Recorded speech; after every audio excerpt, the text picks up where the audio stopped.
City PMV operators stop services after death of crew member. Election security decentralized. And gun moratorium in place for polls.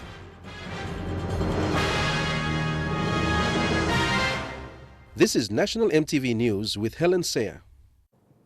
Good evening and thank you for joining me for Thursday's news. PMV operators in Port Moresby have gone on strike indefinitely and have called on the police hierarchy to respond to their petition over the death of a bus crew member. Bus operators have questioned the conduct of police officers who brutally attacked a Bus 13 crew member, resulting in his death yesterday. The strike is indefinite, but bus operators say it's likely to go on for 2 weeks. It was an unfamiliar sight this morning at all PMV bus stops in Port Moresby. The public was left stranded as buses ceased operations. The working population walked the streets as all bus operators gathered at Unagi Oval. A spokesperson told MTV News service operators will take a tough stand following the death of the bus driver. Bus driver na boss kuro, sa staff na country city amron. Lugim boss mol police fight nating. Inu now also megim. Ogaratai. Over 50 PMV operators met this morning and will petition the Royal Papua New Guinea Constabulary over the death of the colleague. Policeman must come na one him reason all fight him all kill him die. Ikat law stop wonogat. Mibla like him declaration. All must talk out na to clear. Law almost enfollowing good. Ask him. I think only gives him enough training. Law question him good man. Find him out good and professional worker. You look at him citizen of this country. You look at him property. Life must be given that value.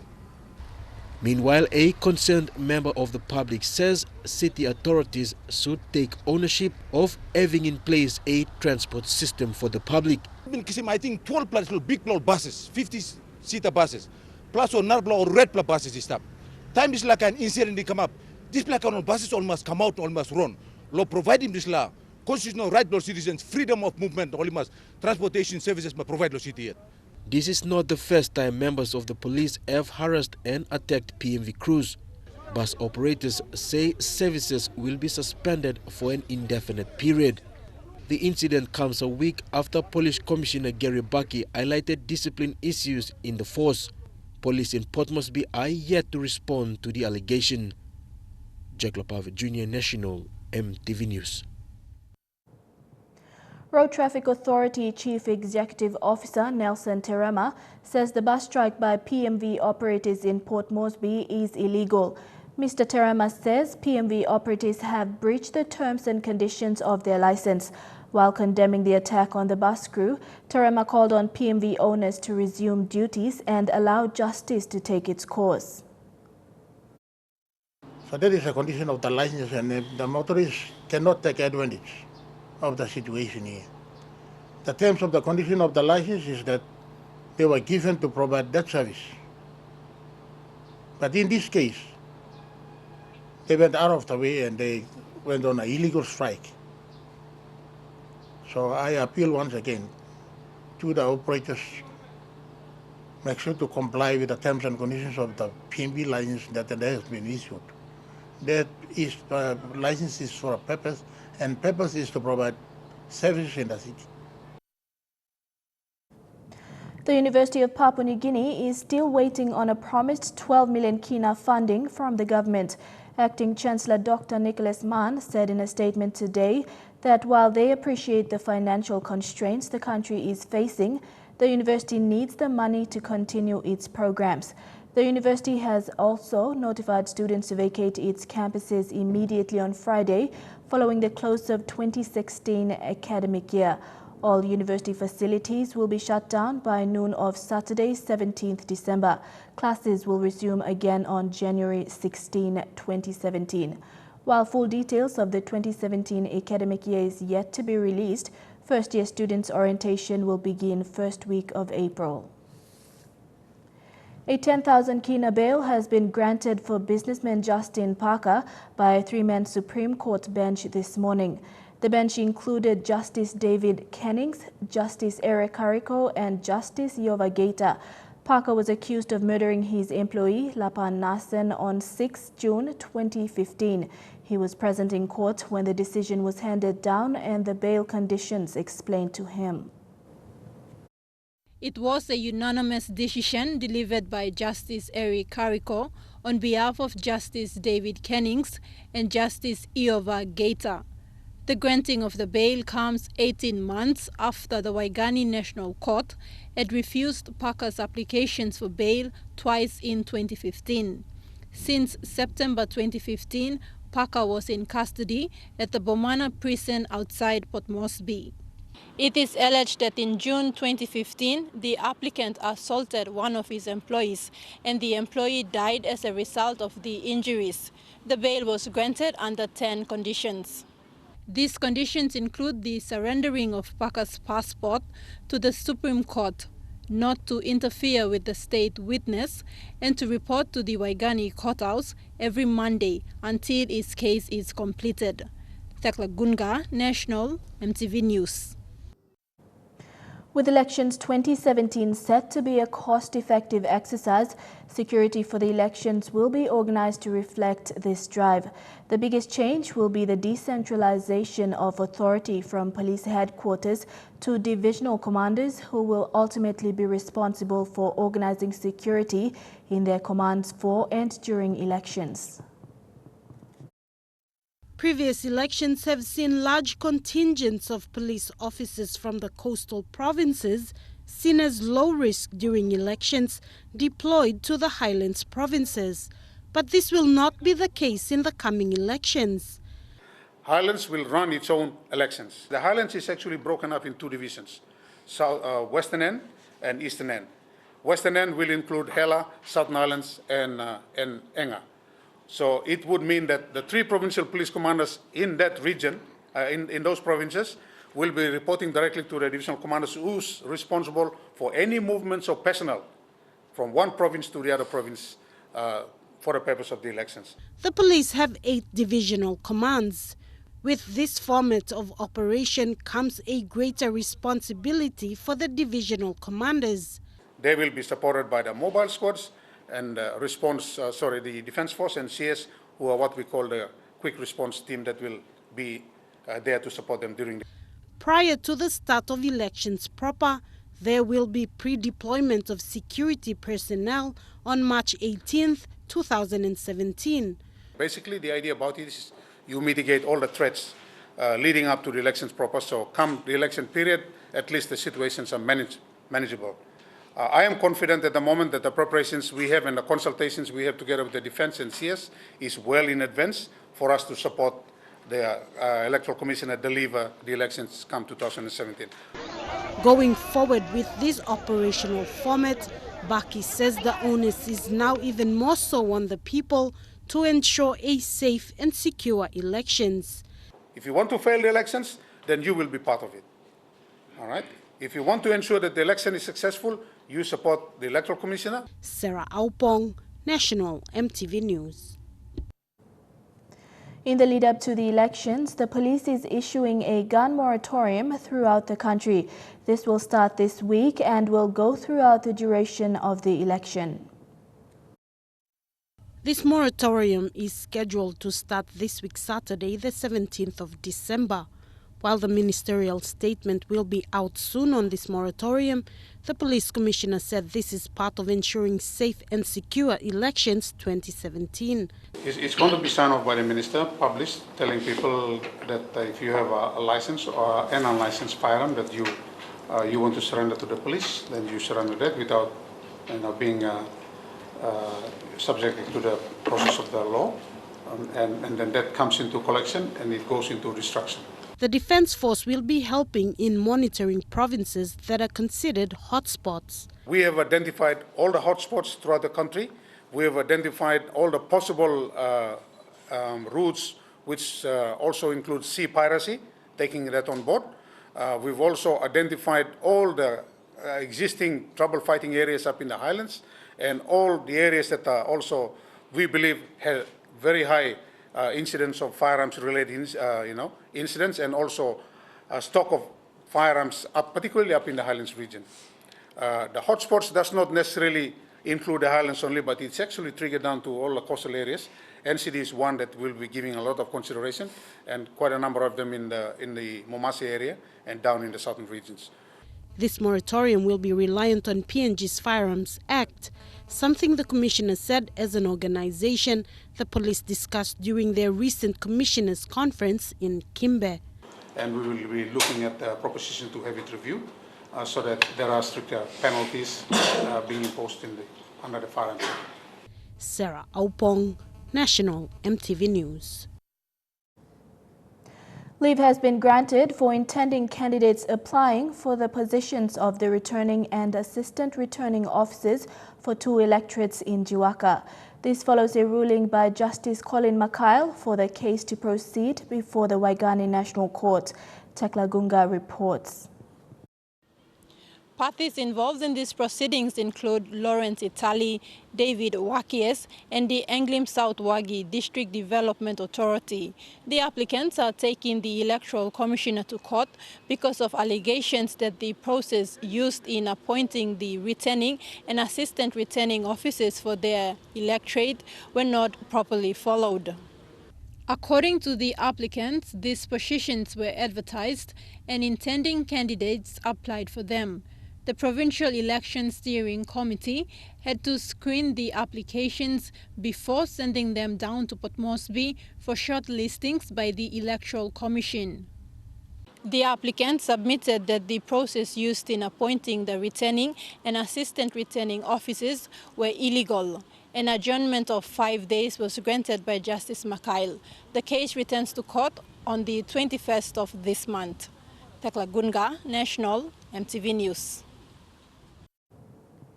Among stories after the break, the man responsible for MTV's new look announces his exit plan. Stay tuned for details.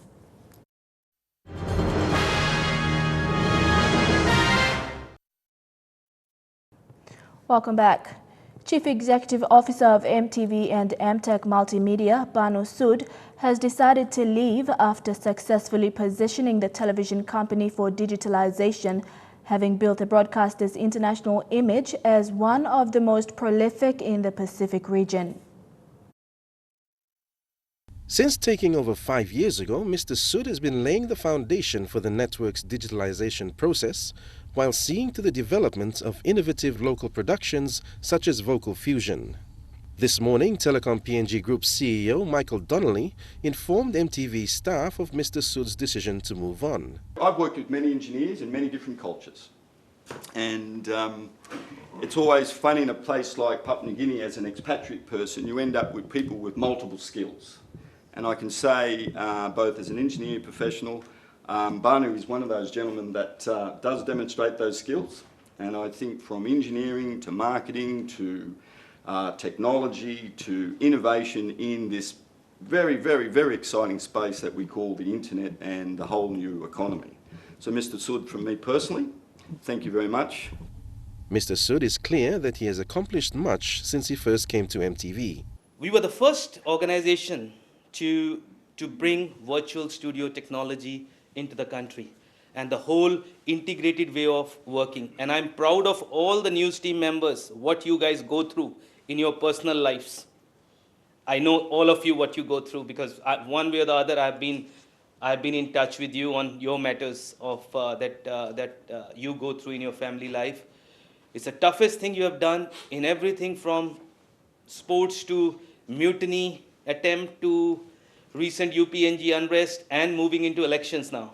It's not an easy life, and thanks for you all. In the last 3 years or 4 years, I've never heard that our news reporters are biased, which is a great feeling for me to have. Major live international sporting events were also successfully broadcasted during Mr. Sood's tenure.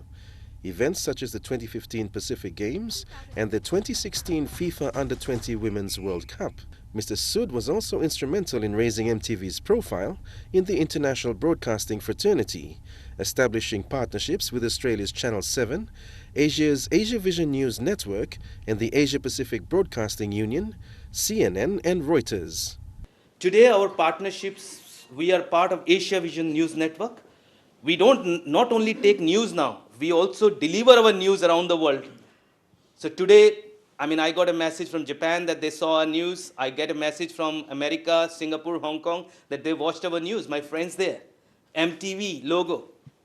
Today, Asia Vision News Network, Channel 7, CNN, we are partners. And today we are also part of ABU's Administrative Council. We are the only developing country in the Administrative Council of Asia Pacific Broadcasting Union. And don't undermine Asia Pacific Broadcasting Union, because this will be the organization that will deliver APAC broadcasting for the rest of the world.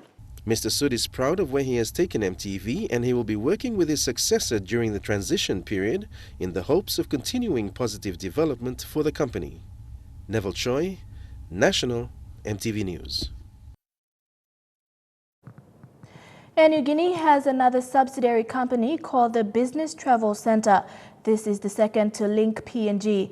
Board Chairman Sir Frederick Raya says the Business Travel Centre reflects Air Guinea's critical partnership with its corporate clients.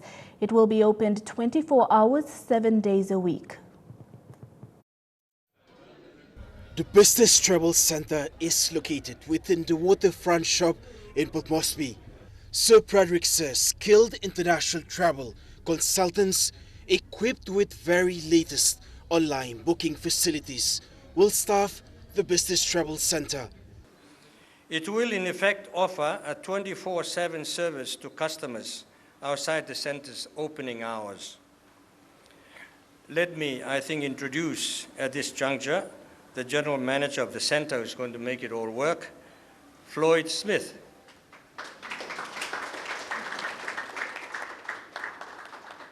You can remain there. Public Enterprises and State Investments Minister William Duma thanked the 2,185 Air Guinea staff for bringing the airline company forward. For Air Guinea to again make a very strategic decision to locate its business travel center in a strategic location in this city simply demonstrates and reflects the way in which the chairman and his team have been able to turn this company around. And the Business Travel Centre is Air Guinea's one-stop shop concept, offering tickets for all airlines, hotel, rail, car hire bookings and all other services the modern corporate client demands. This includes the self-service kiosk option.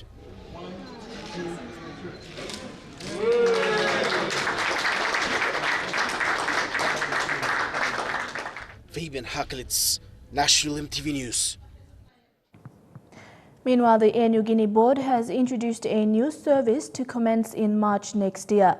It is a twice-weekly direct flight to Townsville in North Queensland.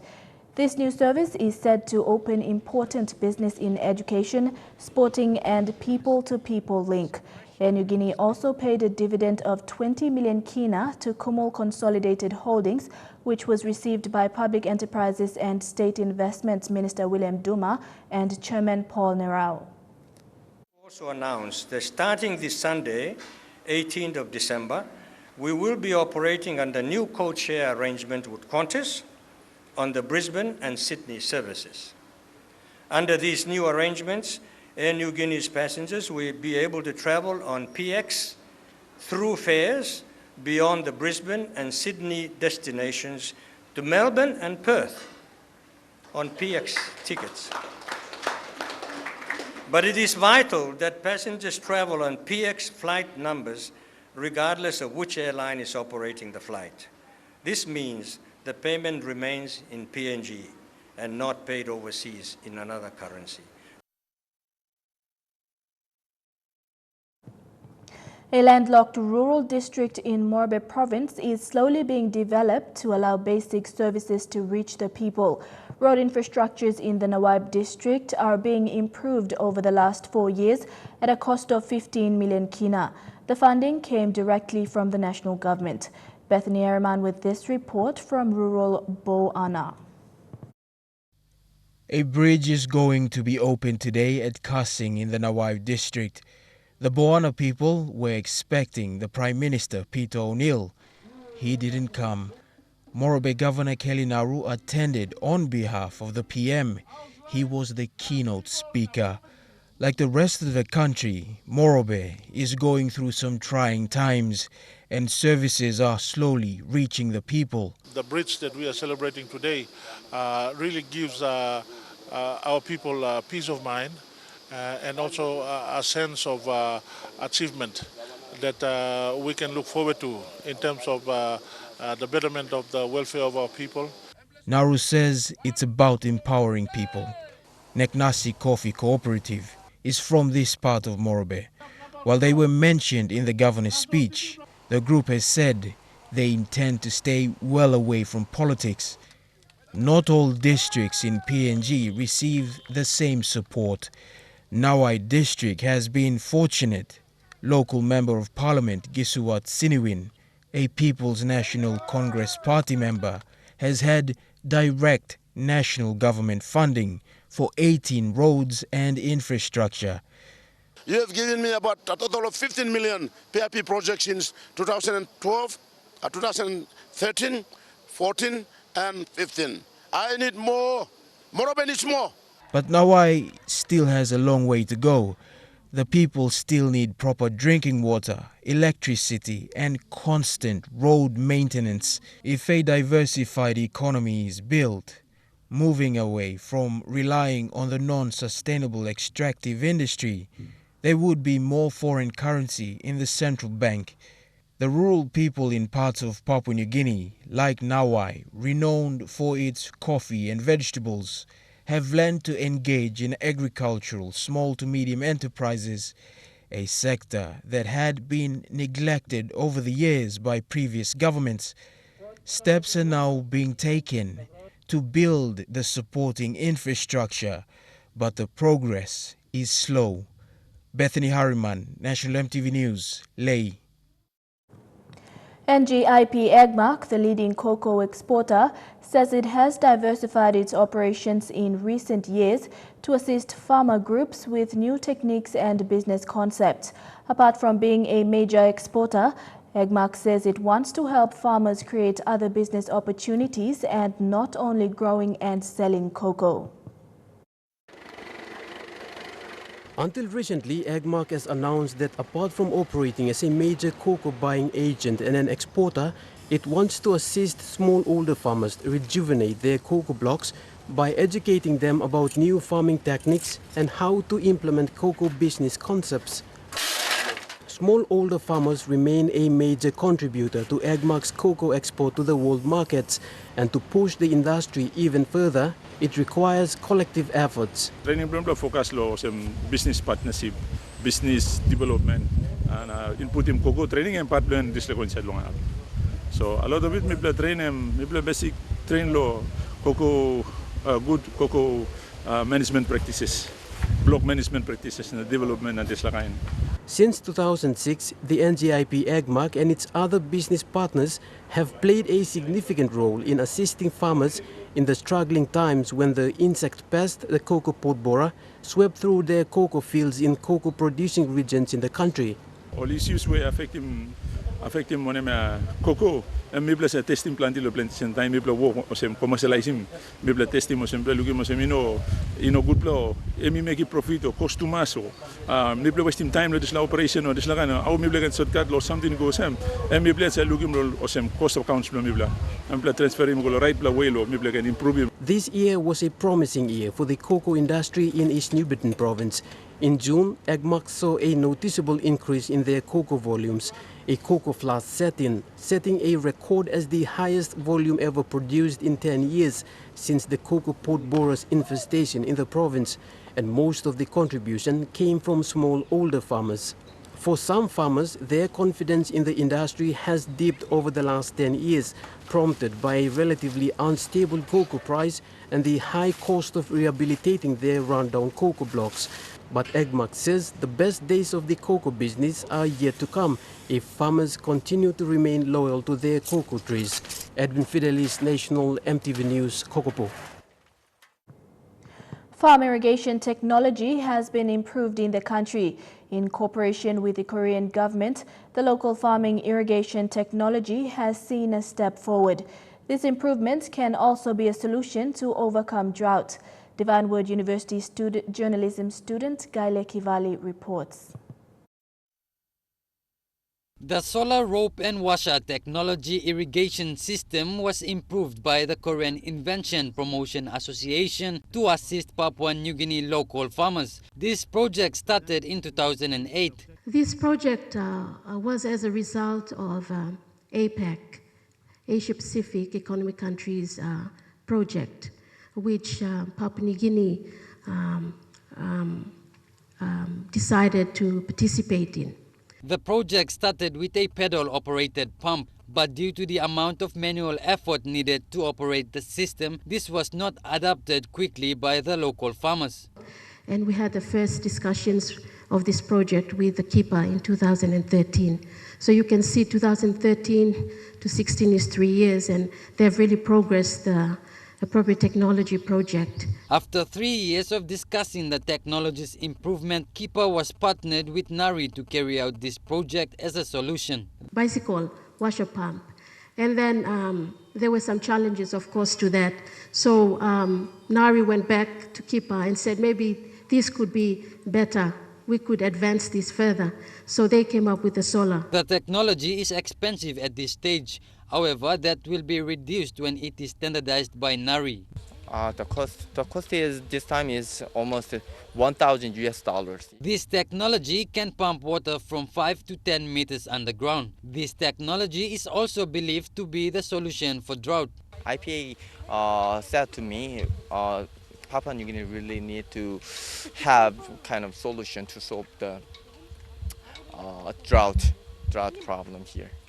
So we decided to make the rope pump, solar rope pump. Mr. Zhang also says Kipa is looking forward to better other agricultural technologies in the future. Gaile Kivali, National EMTV News. And now looking at our finance news, the kina closed unchanged at $0.3150 in the interbank market. At Bank South Pacific, your kina was buying $0.3075, $0.413 Australian dollars, $0.2895 euro and 35.73 Japanese yen. Looking at commodity prices at New York close, coffee and cocoa closed higher while gold and copper closed the day lower. Crude oil closed lower, copper closed higher while palm oil closed the day unchanged. And on the stock market, the Dow Jones closed at 118.68 points higher. The ASX is trading at 46.04 points lower, and the All Ordinaries is trading at 44.7 points lower. In the news ahead, angry teachers call on authorities to release their leave fares, another family evicted, and concerns raised on the update of the electoral roll. Those stories after the break.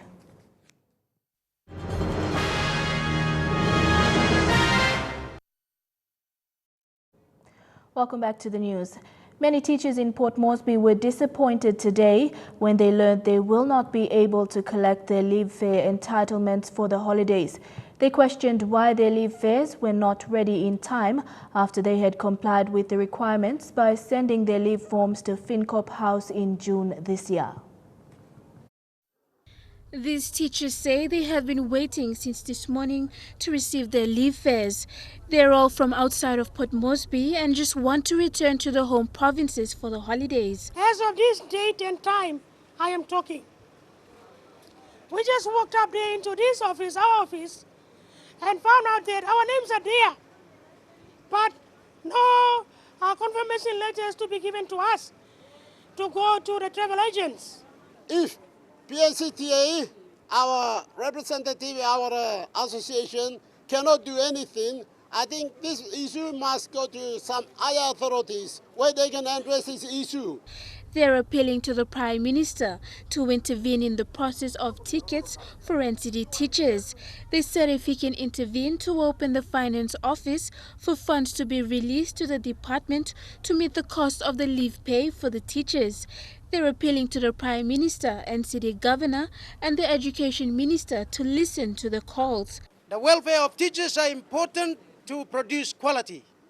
And an example of this is today, 400 and plus teachers waiting in NCD just to receive their lift fares to go home. Meanwhile, they are calling on the Education Department to decentralize the payment system so that fares can be remitted directly into their accounts. We are facing this because it's all because we are not decentralized. Like other provinces, they are decentralized, the leave fares are paid direct into their account. We are appealing to the Teaching Service Commission to withdraw the third party. The teachers will gather tomorrow morning at FinCorp House to air their grievances and are calling for the Education Minister and NCD Governor to attend. Merlin Diaukatam, National EMTV News. A 52-year-old woman and her son were forcefully removed from their family home in Leh, allegedly by officers from the National Housing Commission, following a court order that was obtained on the 13th of December. Helen Biss said the court ordered them to vacate their house within 7 days starting on Tuesday before the 19th of December. Biss, who has been living in her family home for 34 years, was forced to remove her belongings so that another person can move into the house. There's a dispute over ownership. Helen is a widow. She says her husband had bought off the house in full in 1998, but the National Housing Corporation says the 3-bedroom house described as Section 36 Allotment 30 at Dole Street belongs to them. Helen says her late husband, Tigia Biss, bought off the house through a 10-year salary deduction. However, they were still waiting to receive the title since 1998 when her husband died in 2011.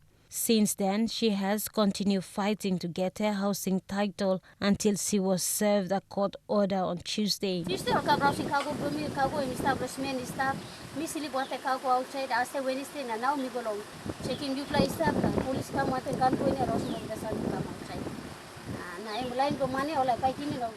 Today, Helen and her son had to watch helplessly as police officers, following a court order given to them, ordered her to remove her properties out of the house so that another occupant can move in. Fruit trees in the yard were taken down. She told MTV she was not given any eviction notice. The court order was the only document that was served on her.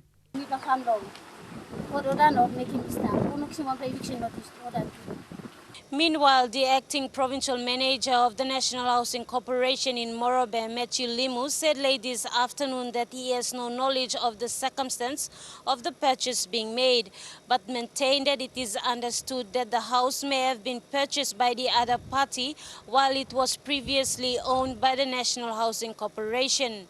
Limu at this time could not say anything further on the matter as they had no involvement in the eviction.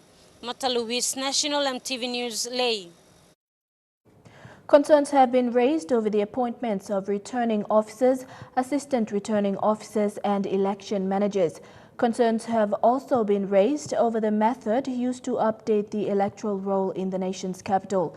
The Electoral Commissioner, Patilius Gamato, was presented 2 letters today regarding these matters and has been given 1 week to respond favorably before further action is taken. Concerned citizens Bonnie Igime, Michael Kandiu and activist Noel Anjo today signed letters outlining election-related concerns. They claim that the returning officers of the 3 NCD open electorates and their assistants are all former NCDC officers and have had direct affiliation with the current NCD government and the governor. They want the current NCD election management team to be nullified and are calling for fresh recruitment. We consider this to be totally unethical. So there is compromising the integrity of election in NCD. And so what we're asking is that the Electoral Commission has to intervene and nullify all the appointments made and then call for fresh applications from the general public. Yeah. Regarding the old roll update method, Mr. Kandiu and Mr. Anjo said the old door-to-door exercise was more effective than the new one, where enrollment agents are stationed at designated locations and citizens are expected to go and check their names. Not enough awareness was done. And people are still confused. and the common update role will be not full to the extent as we expect for the people of NCD. So that's the letter that we drafted. We want him to revisit and look at it and actually give an ample time or extended time, or the method has to be changed, and we can have a good, effective common role update for 2017 to be used. The letters were delivered to the Electoral Commission office, where they were given directly to the Electoral Commissioner Patilius Gamato as he arrived at work. Earlier, at the start of the NCD voter registration exercise, NCD election manager Terence Hetinu had explained that the old door-to-door method would no longer be used because of past failed experiences. The concerned men have called for fresh recruitment of the NCD election management team, as well as the electoral roll update period to be extended for another month. They are giving the Electoral Commission 1 week to respond before they take further action. Deli Waigeno, National EMTV News. The Urban Planning Awareness and Roadshow is a way of engaging the public in the planning of NCD. This is the first of its kind for the NCDC Regulatory Service Department to promote the importance of proper urban planning in Port Moresby. The department launched its wrap-up of the Urban Planning Awareness and Roadshow event today. NCDC Regulatory Service Department has been carrying out a roadshow and awareness for the last 2 months to undertake physical development in NCD. The awareness and roadshow was to get the public opinion on how they think the structure of NCD should be. The main highlight of the day was the wrap-up of the awareness and roadshow.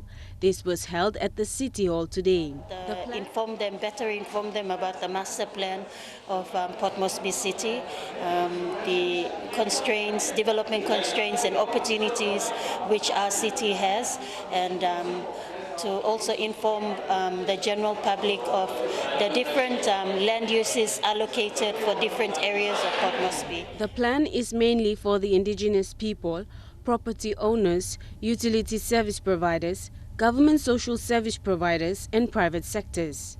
Kemo says the department, in partnership with developers, have strategized in the urban plan. They will do whatever it takes from the awareness and roadshow as a part into urban plan development in NCD.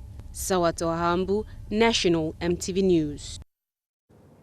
You're with National EMTV News. Chukai Sports is next. Don't go away.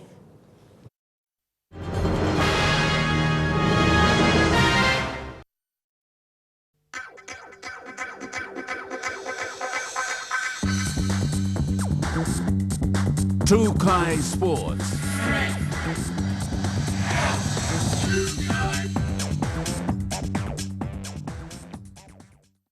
Welcome to Chukai Sports. The Afl International Cup IC17 is set to kick off next year in Melbourne from August 5th to 19th. Meanwhile, champions of the 2014 competition, the PNG Mosquitoes, are regrouping and focusing on their preparation, while the women's team, the Flames, could make a comeback after missing out in 2014. Late stages, fourth quarter.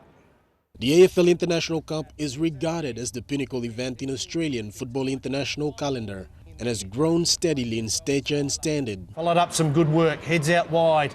The PNG Mosquitoes are the defending champions, having won the IC Cup in 2014. They are now gathering their squad and keeping consistent training at the Aquatic Centre while on the lookout for new talents.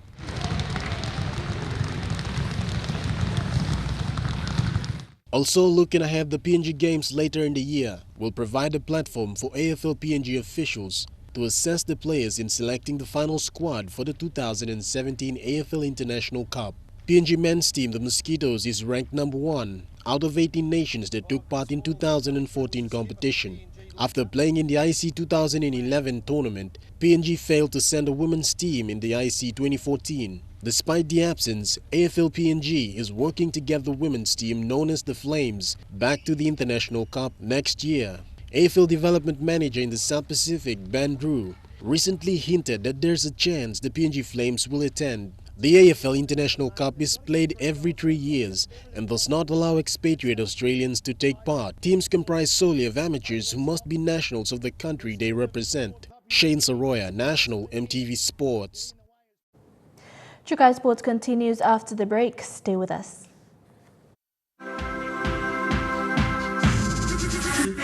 Chukai Sports. Welcome back to Chukai Sports. While Cricket PNG has commended Hebo Baramandis and CPL Lawas for making their mark in the region and world-class tournaments, they have their development program achievements to celebrate.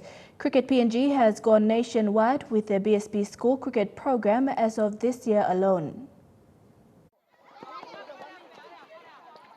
Since starting in 2009, the BSP school cricket has grown from just hundreds participating to thousands.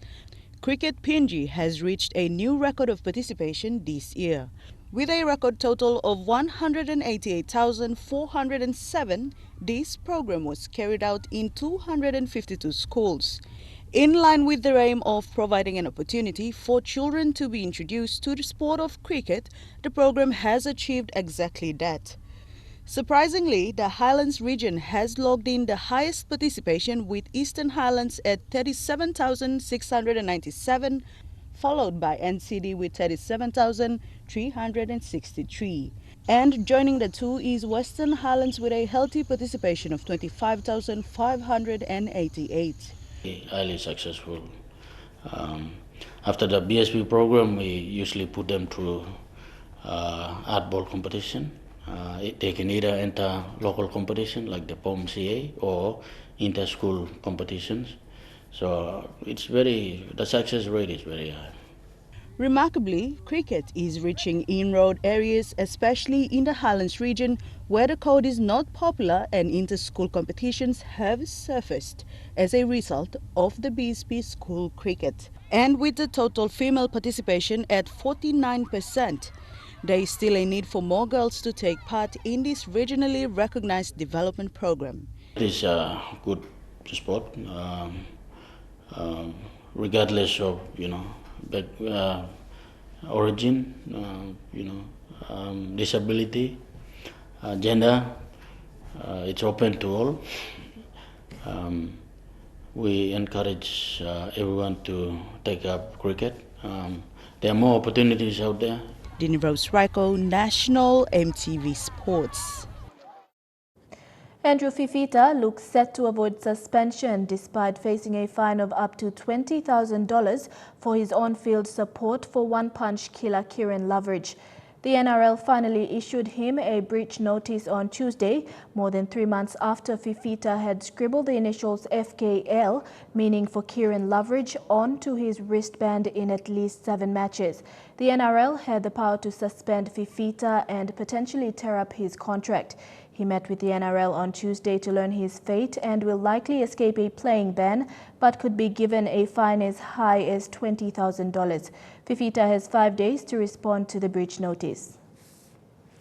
And that ends Chukai Sports. The weather details for the next 24 hours when we return. Chukai Sports.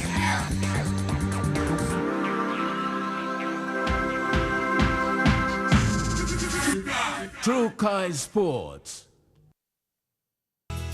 The weather details are proudly brought to you by Dulux Weather Shield. Worth doing with Dulux.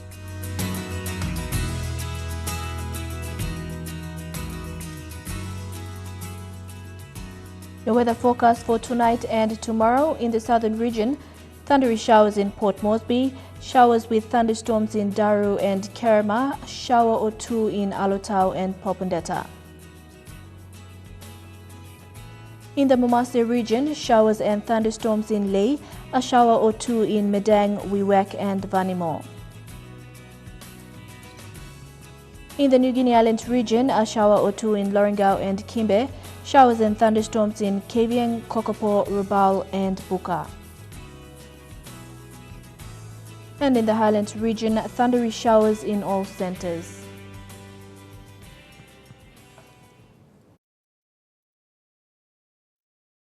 The weather details are proudly brought to you by Dulux Weather Shield. Worth doing with Dulux.